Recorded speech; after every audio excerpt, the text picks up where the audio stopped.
நகை விலை 1,00,000 தாண்டி போய்விட்ட நிலையில் ஆந்திர பிரதேச முதல்வர் திரு சந்திரசேகர நாயுடு அவர்கள் ஒரு குழந்தைக்கு மேல் 3 குழந்தை பிறந்தால் 30,000, 4 குழந்தை பிறந்தால் 40,000. இது வினோதமான ஒரு அறிவிப்பு கொடுத்திருக்கார். இது மக்கள் மனதில் கண்டிப்பாக இந்த எண்ணத்தை ஆதரவு கொடுக்காது. 40,000 கொடுத்தால் ஒரு குழந்தை, அந்த குழந்தையை வளர்ப்பதற்கு எவ்வளோ கஷ்டப்படணும்.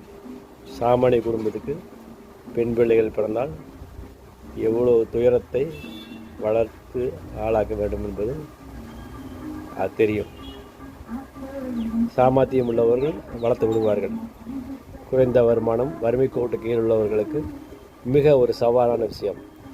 எனவே இந்த வினோதமான அறிவிப்பு மிக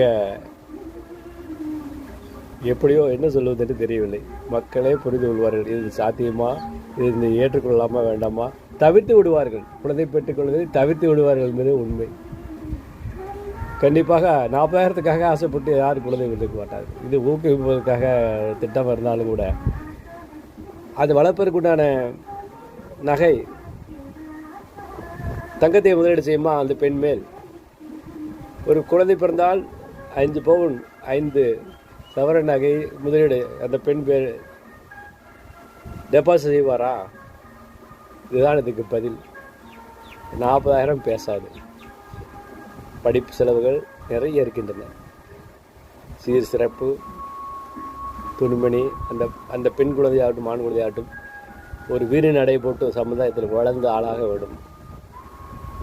பல சாதனைகளை செய்ய வேண்டும். அதுக்கு சவாலான விஷயங்கள், சவாலை சந்திப்பவர்கள் பெற்றுக்கொள்வார்கள். சந்திக்க இயலாதவர்கள் கண்டிப்பாக இந்த திட்டத்தை ஏற்றுக்கொள்ள மாட்டார்கள். அதை தவிர்த்து விடுவார்கள்.